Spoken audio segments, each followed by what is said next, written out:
Tu as vu à quel point tu manques de discipline mentale et à quel point tu as besoin d'entraînement de l'esprit.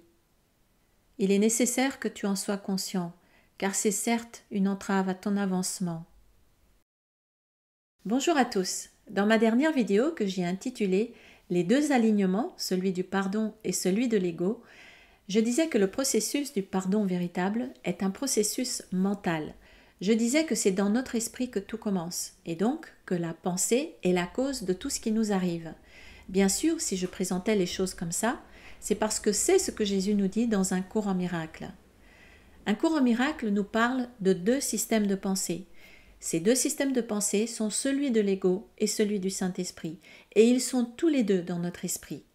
Et nous devons choisir entre l'un et l'autre si nous voulons arrêter la roue infernale de la souffrance et trouver la paix. Cet enseignement que Jésus nous donne est entièrement basé sur le changement de notre système de pensée. Il vise à nous faire passer du système de pensée de l'ego, qui est basé sur la peur, au système de pensée du Saint-Esprit, qui est basé sur l'amour.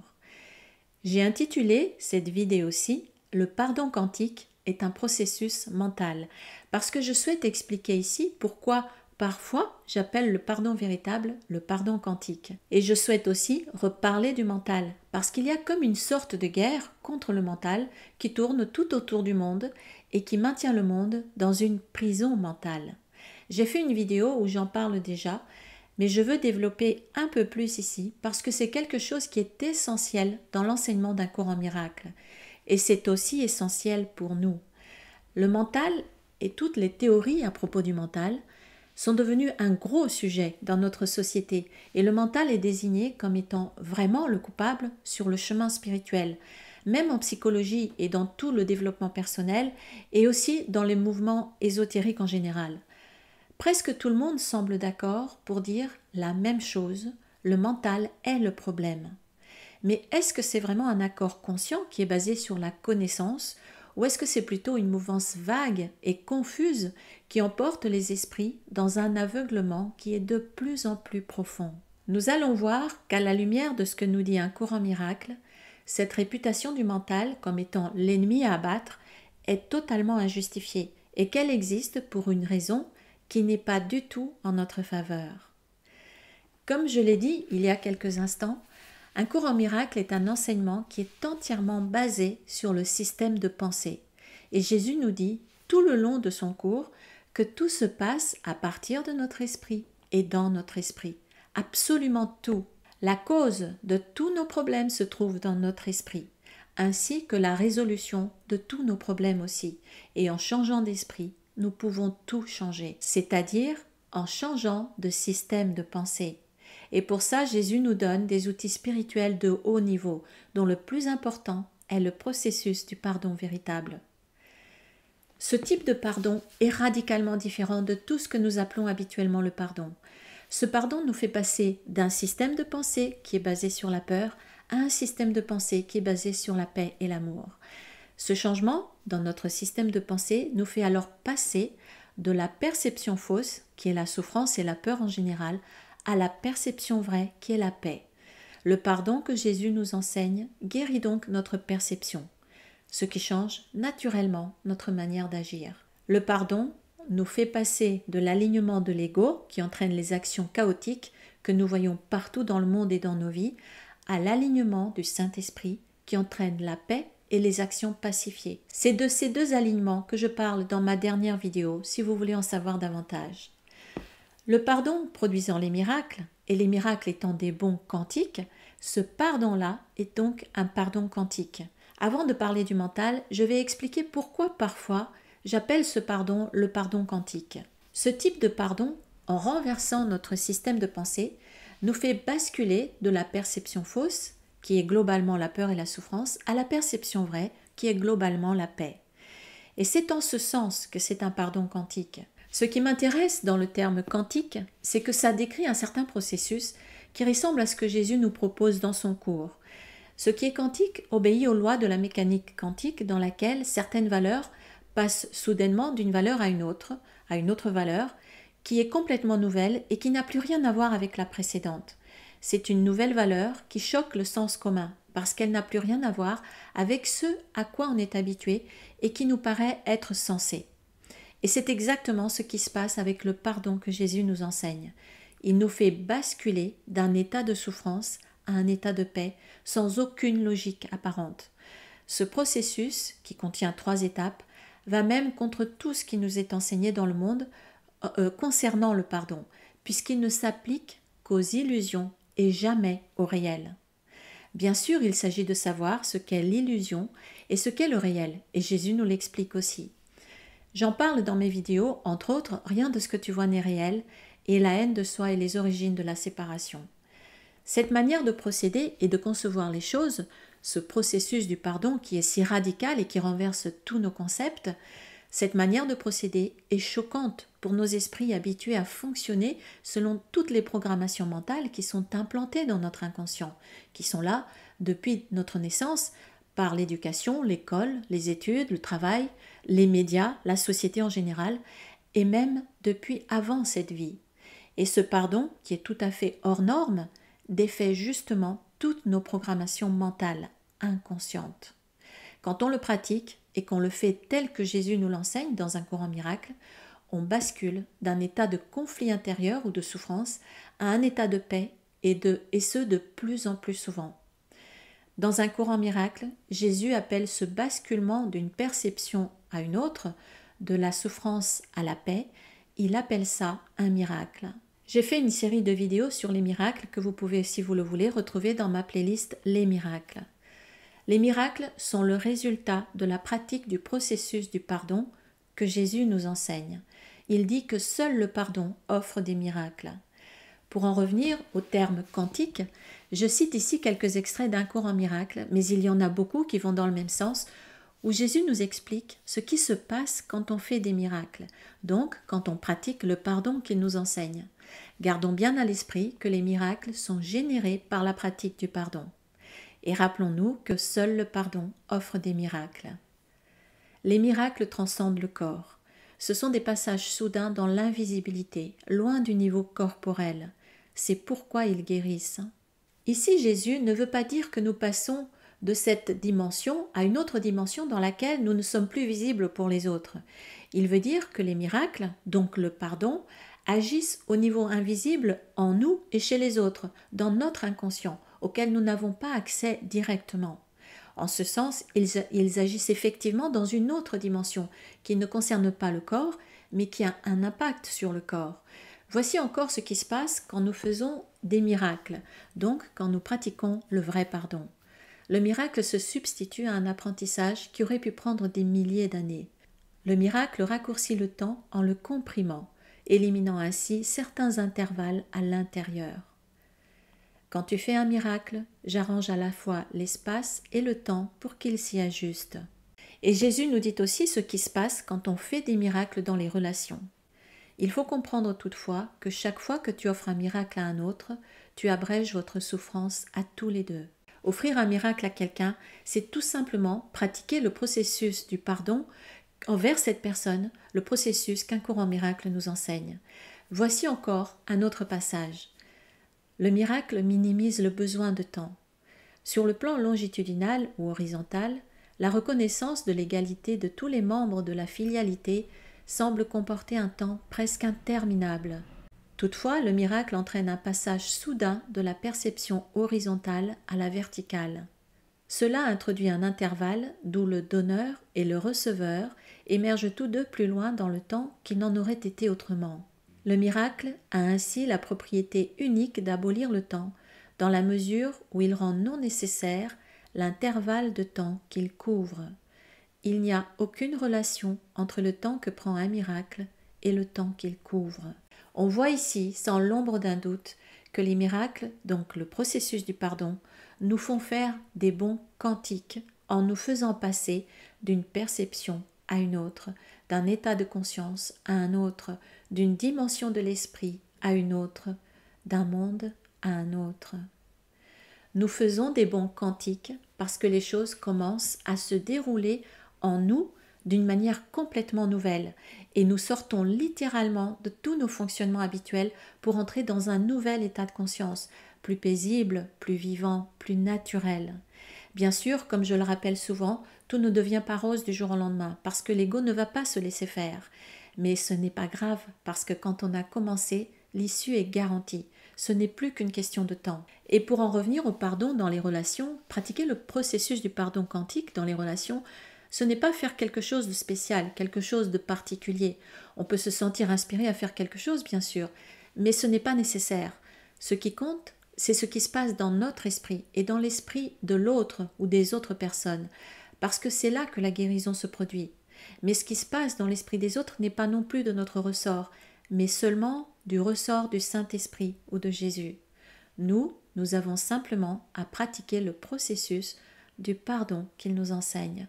Et maintenant, je vais parler du mental et nous allons voir le lien qu'il y a entre l'enseignement de Jésus et le mental. Le processus du pardon que Jésus nous enseigne se pratique en esprit. C'est une nouvelle manière de penser puisque c'est un changement dans notre manière de penser.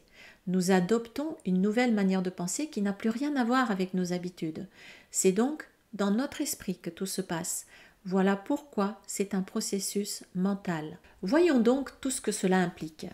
C'est très tendance de dénigrer le mental et de le rendre coupable de tous nos problèmes.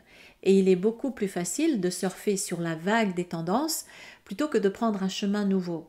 Ça demande moins d'efforts de suivre le troupeau que d'apprendre vraiment quelque chose de complètement nouveau. On se laisse porter, on ne prend pas ses responsabilités, et puis après, si quelque chose ne va pas, eh bien on pourra toujours accuser quelqu'un d'autre de nous avoir trompés ou d'autres choses. On proteste, on accuse, on va manifester, on revendique, on fait comme avec papa-maman. Bref, on se comporte comme des enfants qui ne veulent pas grandir. Mais nous pouvons toujours choisir de réfléchir un peu, et nous pouvons prendre nos propres décisions si nous le voulons. Rien ne nous empêche de commencer à penser différemment, à penser autrement. Mais est-ce que nous le voulons? Est-ce que nous voulons vraiment grandir? Est-ce que nous voulons comprendre et apprendre vraiment comment être heureux? Suivre les tendances, c'est toujours ce qui est le plus fréquent, et l'ego nous poussera toujours du côté du discours du plus grand nombre. Et on voit ce que ça donne dans le monde. Si Jésus avait fait ça et n'avait pas osé ouvrir un chemin nouveau, eh bien nous n'aurions pas son enseignement qui sort de toutes les méthodes connues et qui défait tout notre système de pensée malade. Ce système de pensée ne génère que de la souffrance et l'enseignement de Jésus le remplace par un autre système de pensée qui nous mène vers la paix. Il faut plus de courage pour suivre le chemin le moins fréquenté, qui va vers les hauteurs, que pour suivre la grande masse qui descend en courant vers le précipice. Dans ce monde, et surtout dans nos sociétés modernes, le mental est utilisé à très mauvais escient, contre nous-mêmes, et ce dès notre plus jeune âge. Au lieu d'être utilisé pour nous libérer et pour apporter le bonheur, il est complètement mobilisé pour nous maintenir dans la dépendance à un monde malade et pour garder les gens sous emprise et obéissant à un système pervers.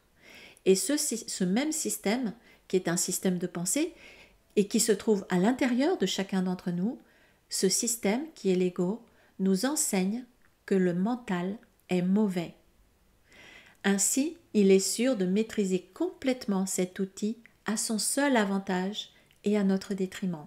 Notre mental est déclaré comme étant le problème, alors qu'il est l'outil neutre que nous avons dans notre esprit. Et il est complètement détourné de sa fonction utile pour nous. Alors, il devient utile pour l'ego.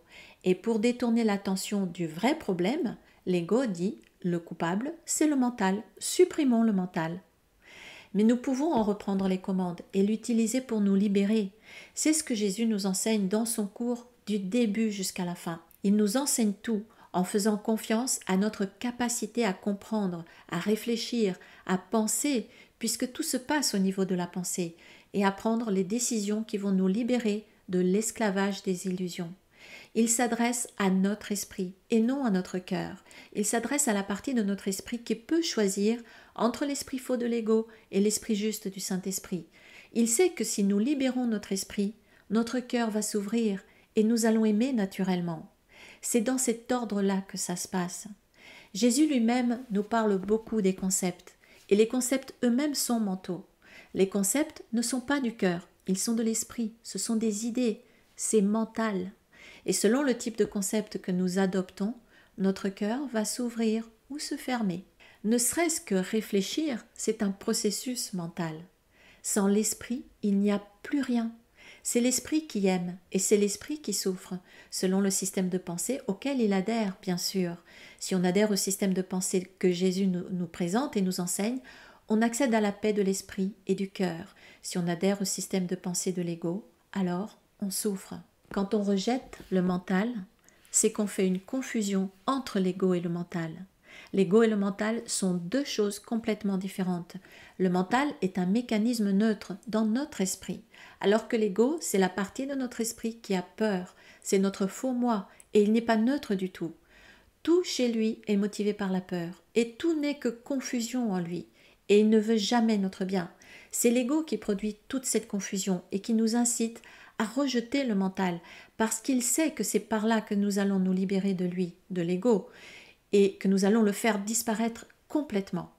Quand nous rejetons le mental, nous ne nous rendons pas compte qu'en réalité, nous sommes en train de nous mettre une balle dans le pied. Rejeter le mental, c'est comme rejeter la voiture qui nous ramène à la maison. Jésus nous apprend à conduire cette voiture, nos pensées. Et ensuite, nous n'aurons plus besoin ni de la voiture, ni des instructions pour la conduire. Les ruses de l'ego, qui se donnent beaucoup de mal pour nous faire supprimer la fonction mentale dans notre pratique spirituelle, ces ruses n'apportent que de la confusion mentale. La confusion est dans notre esprit et il nous éloigne toujours plus de nous-mêmes en nous privant de la clarté mentale. Si nous retrouvions notre clarté mentale, nous rejetterions l'ego immédiatement et sans appel. C'est exactement ce que Jésus nous dit. Le rejet est donc la seule décision que l'ego pourrait jamais rencontrer si l'esprit qui l'a fait se connaissait lui-même. Jésus dit bien si l'esprit qui l'a fait, l'esprit, pas le cœur. C'est comme ça que l'ego prend toute la place en nous, tout en nous faisant croire que nous sommes libres et que nous sommes très avisés de rejeter le mental. Nous nous sentons intelligents en rejetant ce qui nous permet d'accéder à l'intelligence. Mais ce n'est pas le mental que nous devons rejeter, c'est l'ego, en nous servant de notre mental. Bien sûr, pour rejeter l'ego, il faut savoir comment procéder, parce qu'il ne s'agit pas de faire l'autruche, de se battre contre lui, ou de le mettre de côté, ou bien encore de le refouler, ni non plus de partir à l'opposé en l'accueillant ou en le considérant comme un ami ou avec bienveillance, ni même d'accepter sa présence en nous. Tout cela revient à le considérer comme réel, et alors il a gagné. Si tu intronises l'ego dans ton esprit, le fait que tu lui permets d'entrer en fait ta réalité. Ce que Jésus nous propose dans un cours en miracle, c'est une autre voie entre ces deux opposés, qui est radicale et sans aucun compromis ni aucune négociation avec l'ego. Et il se trouve que cette même tendance qui nous incite à rejeter le mental comme le coupable suprême, le coupable de notre malheur, cette tendance nous pousse aussi à rechercher les choses du cœur. Dans un cours en miracle, Jésus parle rarement du cœur, tout simplement parce que tout son enseignement constitue un enseignement de l'esprit, un entraînement de l'esprit même. Tout se passe au niveau de l'esprit dans son enseignement, par l'esprit et pour la guérison de l'esprit. Toute la méthode d'un cours en miracle est une méthode mentale qui libère notre esprit des conditionnements inconscients et nous mène à l'amour qui est déjà là, en nous. Et cette grande tendance à rechercher le chemin du cœur et à rejeter le mental est une autre grande tromperie de l'ego. Et cette tromperie, elle fait de nous des êtres affaiblis et sans discernement, parce que nous mettons en avant le cœur alors que nous sommes incapables d'aimer. Et nous mettons de côté le mental alors que c'est lui qui nous ouvre la porte de l'amour si nous le faisons tourner dans le bon sens. Là encore, tout est mis à l'envers pour nous égarer et pour s'assurer que nous ne trouverons pas la sortie du grand manège de l'illusion. Parce que pour ouvrir le cœur, c'est-à-dire pour pouvoir aimer, eh bien il faut d'abord déverrouiller le cœur. Il faut enlever les barrières qui sont dans le cœur. Et pour ça, il faut savoir comment faire. Il faut apprendre comment faire. Et là encore, c'est par la pensée, c'est donc par le mental que ça s'apprend. Apprendre est un processus mental. Si nous nous servons du mental et de notre esprit pour enlever les blocages à l'amour, qui sont les blocages dans le cœur, on pourrait dire, eh bien nous allons retrouver la clarté et la force de notre esprit et de l'amour qui sont en nous. Un enseignement, c'est mental et il doit se comprendre intellectuellement d'abord, mentalement. toute la méthode de Jésus, c'est de nous enseigner comment enlever les illusions de notre esprit pour que se révèle l'amour, le cœur. Mais cette grande tendance qui consiste à dire que nous devons passer par le cœur pour guérir notre esprit et enlever les blocages qui nous empêchent d'aimer, c'est comme de dire qu'il faut d'abord aimer pour nous libérer des blocages à l'amour. Si nous étions capables d'aimer, c'est que nous n'aurions pas de blocage à l'amour. Et donc, nous n'aurions pas besoin d'enlever les blocages à l'amour puisque nous serions capables d'aimer déjà. C'est prendre encore une fois les choses à l'envers et s'assurer qu'elles ne marcheront pas. C'est toujours le programme de l'ego. Nous détourner de la vérité en faisant passer la vérité pour un mensonge pour s'assurer notre perte. Tel est le plan de l'ego pour ton salut. Tu peux sûrement voir comment il s'accorde strictement avec la doctrine fondamentale de l'ego. Cherche, mais ne trouve pas. Car quelle plus sûre garantie peut-il y avoir de ne pas trouver le salut que de canaliser tous tes efforts à le chercher où il n'est pas. Et comme on l'a vu tout à l'heure au sujet des miracles, Jésus nous dit bien que le miracle est une guérison de notre perception, donc de ce que nous ressentons. Et il nous dit aussi que seul le pardon offre des miracles. Le pardon étant une modification de notre manière de penser, c'est le changement de notre manière de penser qui va changer nos émotions et nos sentiments. Il faut donc commencer par la pensée. Jésus ne nous dit pas de chercher l'amour, ni de passer par l'amour, c'est-à-dire par le cœur, pour trouver l'amour. Il nous dit que c'est notre esprit qui doit être guéri, et toute la paix de l'esprit et du cœur suivra. Le miracle va doucement de ce moment de quiétude, de l'esprit qui l'a guéri alors dans la quiétude, vers d'autres esprits pour partager sa quiétude. En plus, nous voyons ici que nous ne sommes pas les seuls à bénéficier de notre propre transformation spirituelle. Et Jésus ne nous dit pas non plus qu'il faut enlever les obstacles à l'esprit en passant par le cœur, mais les obstacles à l'amour qui sont dans notre esprit. C'est dans notre esprit que tout se passe. Le cœur se révèle de lui-même quand notre esprit est purifié de tous les programmes mentaux inconscients qui sont toutes les croyances fausses à propos de qui nous sommes et de notre origine. Ces programmes mentaux sont notre prison mentale. Parce que tout est à l'envers et nous nous emprisonnons nous-mêmes en gobant les discours ambiants sans les remettre en question. Et c'est par notre mental, par l'esprit, que nous allons nous libérer. Par la modification de notre manière de penser. L'amour se révèle de lui-même quand l'esprit a été nettoyé. L'esprit, c'est là où tout se déroule, c'est là où se déroule la pensée. La pensée, c'est mental. La pensée, ce n'est pas un sentiment, et elle ne se situe pas dans le cœur, mais dans l'esprit. Comme je l'ai dit dans ma dernière vidéo au sujet des 2 alignements, c'est dans l'esprit que tout commence. Tout commence par la pensée, ce qui influence ensuite les sentiments au niveau du cœur, puis les actions, c'est-à-dire au niveau du corps. Et selon le système de pensée auquel nous adhérons, cet alignement sera positif, c'est-à-dire que ce sera la paix, ou négatif, ce sera alors la souffrance. La pratique de cet enseignement est mentale, et cela nous demande aussi une compréhension intellectuelle, une compréhension mentale. Cette compréhension mentale nous mènera à la clarté mentale, puis ensuite au-delà du mental. Mais comme je l'ai dit dans ma vidéo « Le mental se coupable », la fonction du mental est neutre et son rôle, c'est de nous servir. Et si nous ne mettons pas notre mental, c'est-à-dire notre système de pensée, sous la direction du Saint-Esprit, alors c'est l'ego qui en prend les commandes. Alors, le mental ne va pas du tout nous servir, mais nous asservir. Ou plutôt, c'est l'ego qui va nous asservir en se servant de notre mental contre nous. Le mental, l'intellect, est notre outil d'apprentissage. C'est notre outil à nous qui va nous aider à apprendre et à pratiquer les outils spirituels que Jésus nous donne. Nous ne pouvons pas en faire abstraction, l'ignorer ou le dénigrer. Si nous faisons ça, nous nous fermons nous-mêmes la porte de la liberté. L'ego est ravi, il continue à exister, caché à notre conscience. Jésus nous dit bien que tout démarre au niveau de la pensée. Ce qui peut penser a le choix, et on peut lui montrer que des pensées différentes ont des conséquences différentes. Ce que tu fais vient de ce que tu penses. La pensée est mentale. La pensée n'est pas un processus émotionnel dans le cœur, mais un processus mental dans l'esprit. Jésus ne nous parle pas de changer de système émotionnel, ni de système du cœur, ni de système d'aimer, mais de système de pensée. Et il ne nous parle pas non plus du pouvoir du cœur, ni du pouvoir des émotions ou des sentiments. Par contre, il nous parle beaucoup du pouvoir de l'esprit. Rares sont ceux qui apprécient la puissance réelle de l'esprit. Il nous parle beaucoup du pouvoir de l'esprit et du pouvoir de la pensée, et il insiste beaucoup sur l'importance de surveiller notre esprit. C'est comme ça que nous pouvons devenir le maître à bord de notre esprit. Jésus dit même que l'objectif de son cours, c'est de nous expliquer comment entraîner notre esprit à penser autrement. Ceci est un cours d'entraînement de l'esprit. Un esprit inexercé ne peut rien accomplir. C'est le but de ce livre d'entraîner ton esprit à penser de la façon qui est présentée dans le texte. Il nous parle même de la nécessité d'avoir de la discipline mentale.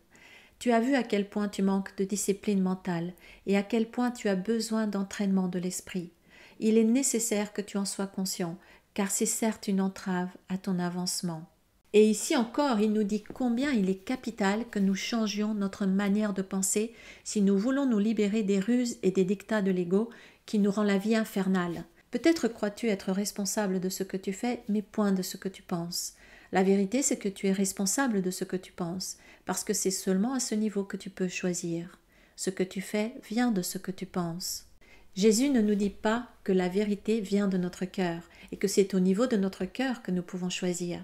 Il ne nous dit pas non plus que les pensées viennent du cœur, les pensées viennent de l'esprit. Il nous dit que c'est dans l'esprit que tout se passe. Ce que nous ressentons vient de ce que nous pensons, et ce que nous faisons vient de ce que nous ressentons. Donc, ce que nous faisons vient de ce que nous pensons. Ce que tu fais vient de ce que tu penses. C'est toujours la pensée qui vient en premier, et elle a une influence sur notre système émotionnel, donc aussi sur notre comportement. Si nous sommes en colère, nous n'aurons pas les mêmes réactions que si nous sommes en paix, et tout cela vient de ce que nous pensons et croyons. Cette mode de condamner le mental sans discernement, donc de condamner la pensée, c'est une ruse de l'ego qui sait parfaitement quand nous fermons cette porte, il gagne la partie. Pour faire l'expérience de l'amour, c'est-à-dire l'expérience de qui nous sommes réellement, eh bien nous devons enlever les blocages à l'amour, c'est-à-dire à la conscience de qui nous sommes. Pour avoir des sentiments positifs, nous devons d'abord enlever de notre esprit ce qui nous empêche de faire l'expérience des sentiments positifs, donc de la joie, de la gratitude, de l'amour.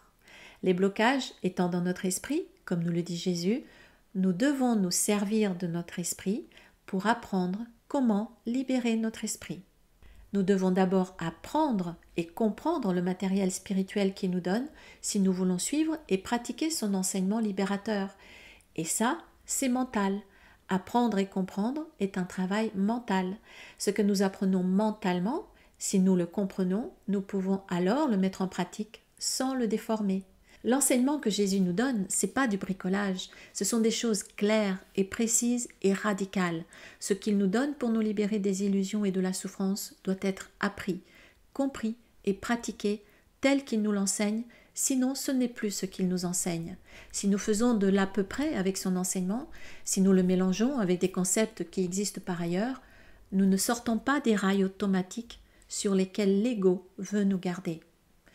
Toute compréhension est mentale, elle se passe dans notre esprit, et si nous laissons notre mental être dirigé par l'ego, alors nous allons apprendre mal et à notre détriment. Mais si nous mettons notre mental sous la direction du Saint-Esprit, nous allons apprendre ce qui est bénéfique pour nous, nous allons être bien guidés et nous allons le pratiquer correctement pour nous libérer. Et alors nous irons au-delà du mental par l'utilisation du mental. Les vrais changements positifs et durables se font en changeant notre manière de penser. Jésus est clair là-dessus. Par le mental, nous pratiquons le processus du pardon quantique qui est le pardon véritable. Cette pratique et cet entraînement mental au pardon nous font passer d'un système de pensée basé sur la peur à un système de pensée basé sur la paix et l'amour. Cela nous mènera là où il n'y aura plus besoin du mental ni plus besoin du pardon. Nous arriverons là où il n'est plus besoin de concepts, parce que nous aurons dépassé et transcendé tous les concepts. Quand notre esprit est libéré par la pratique du vrai pardon, les vraies qualités du cœur se révèlent, et alors il n'y a même plus de notion de mental ou de cœur. Tous ces concepts disparaissent, il n'y a plus que la paix et l'amour, et c'est par l'esprit que nous y arrivons. C'est par l'esprit que que nous libérons notre esprit. Ton esprit et le mien peuvent s'unir pour dissiper ton ego, libérant la force de Dieu dans tout ce que tu penses et fais. Ne te contente pas de moins que cela et refuse d'accepter toute autre chose pour but. Surveille ton esprit attentivement pour déceler toute croyance qui entrave son accomplissement, puis écarte-toi d'elle. Quoi que tu acceptes dans ton esprit, cela sera réel pour toi. C'est ton acceptation qui le rend réel. Si tu intronises l'ego dans ton esprit, le fait que tu lui permets d'entrer en fait ta réalité. C'est parce que l'esprit est capable de créer la réalité ou de faire des illusions. J'ai dit plutôt que tu dois apprendre à penser avec Dieu. Penser avec lui, c'est penser comme lui. Cela engendre la joie et non la culpabilité, parce que c'est naturel.